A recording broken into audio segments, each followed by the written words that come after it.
Kementerian Komunikasi dan Digital atau Komdigi mengungkapkan bahwa sebagian besar situs judi online atau judol yang ditangani menggunakan infrastruktur. Perkenalkan, nama saya Putri Nyadira Timbangan Tobin. Hai, perkenalkan saya Santa Dela Center. Perkenalkan, nama saya Eka Rahmawati. Di sini saya akan menjelaskan latar belakang dari program pemerintah yang akan diambil revisi. Jadi, kita semua tahu bahwa di era digital sekarang ini, internet bukan hanya sebagai alat hiburan saja, tapi internet mempengaruhi kita di kehidupan sehari-hari. Mulai dari mencari informasi, pendidikan, pekerjaan, komunikasi tentunya, bahkan sampai melakukan transaksi keuangan, semua itu dilakukan secara digital melalui internet. Bahkan menurut laporan digital 2026 dari We Are Social dan Netweller yang mengatakan bahwa jumlah pengguna internet di Indonesia tahun 2026 telah mencapai kurang lebih 230 juta pengguna internet atau sekitar 80% dari total populasi yang ada di Indonesia. Karena pengaruh internet semakin besar, pemerintah memiliki peran penting untuk melihat keamanan ruang digital. Di Indonesia, pengawasan ruang digital diawasi oleh Kementerian Komunikasi dan Digital atau Komdigi memiliki wewenang untuk mengawasi internet, termasuk memblokir situs ilegal dan mengatur platform digital dengan aturan penyelenggara sistem elektronik atau PSD. Secara tujuan, kebijakan ini dibuat untuk melindungi masyarakat dari konten berbahaya seperti penipuan online, radikalisme, bahkan sampai perjudian online.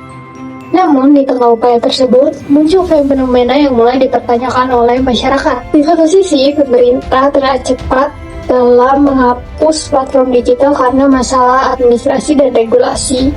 Tetapi di sisi lain, kita sebagai masyarakat masih dengan mudahnya menemukan konten judi online yang berseliweran di internet.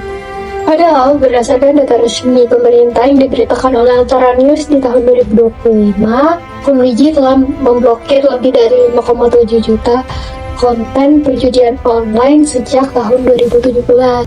Dari sini, masyarakat mulai mempertanyakan efektivitas pengawasan digital di Indonesia. Sekian penyampaian latar belakang dari saya, untuk selanjutnya akan dilanjutkan oleh rekan saya.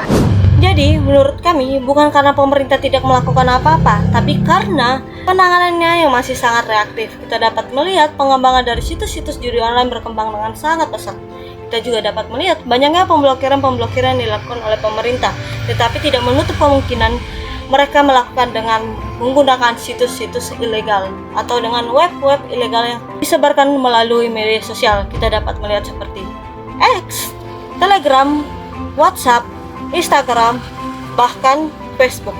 Yang lebih parahnya lagi, mereka menggunakan media sosial terutama pada WhatsApp dan Telegram menyatukan pada satu komunitas dengan iming-iming penghasilan dengan secara instan. Di sini, masyarakat banyak juga yang termanipulatif atau teriming-iming, terjerumus kepada penghasilan yang secara instan.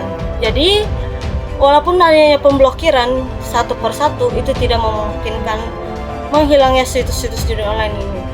Seperti kata umpama, walaupun hilang satu, tetap akan muncul situs yang lainnya atau muncul dengan hal yang lainnya. Di sini juga yang dihadapi pemerintah itu bukan hanya karena situs-situsnya yang semakin pesat atau website-website ilegal yang semakin berkembang, tetapi terutama pada platform-platform media sosial yang semakin pesat berkembang pula.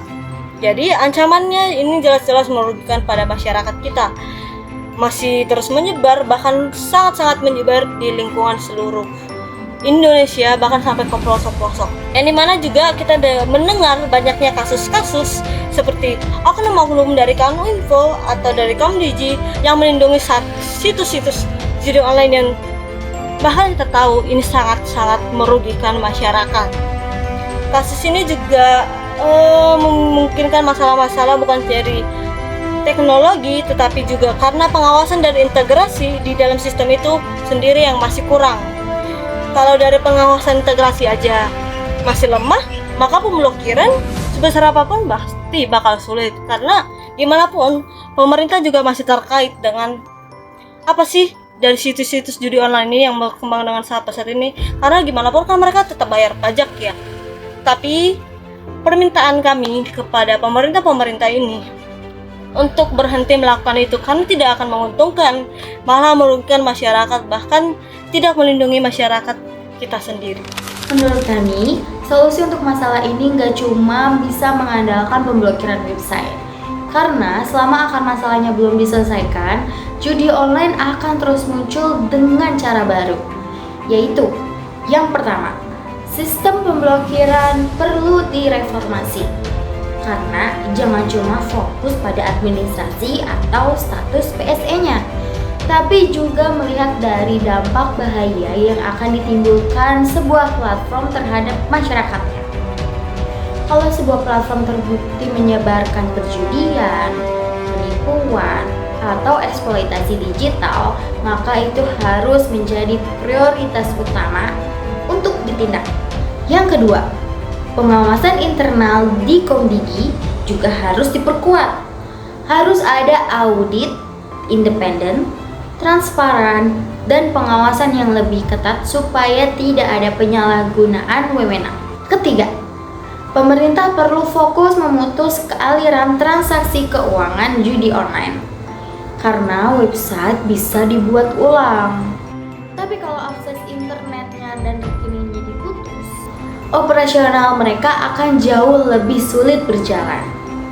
Selain itu, pemerintah juga perlu bekerja sama lebih serius dengan platform digital seperti Meta, TikTok, Google, dan Telegram. Karena penyebaran judi online sekarang lebih banyak terjadi lewat media sosial. Dan yang berakhir, edukasi digital juga sangat penting karena masih banyak masyarakat yang tidak sadar kalau mereka sedang diarahkan ke konten judi online. Mulai dari link jebakan, giveaway palsu, sampai promosi terselubung dari influencer. Yang pada akhirnya masalah judi online bukan cuma soal internet diblokir atau tidak, tapi tentang bagaimana negara bisa membangun ruang digital yang aman, sehat, dan benar-benar melindungi masyarakat. Karena kalau aplikasi formal lebih mudah diblokir dibanding ekosistem judi online ilegal, maka yang perlu dipertanyakan bukan cuma teknologinya, tapi efektivitas sistem pengawasannya. Sekian dari kelompok kita dari kelas komunikasi politik dengan tugas UTS yang membahas Komdigi, pemblokiran digital dan paradoks judi online Indonesia. Kami tutup. Terima kasih.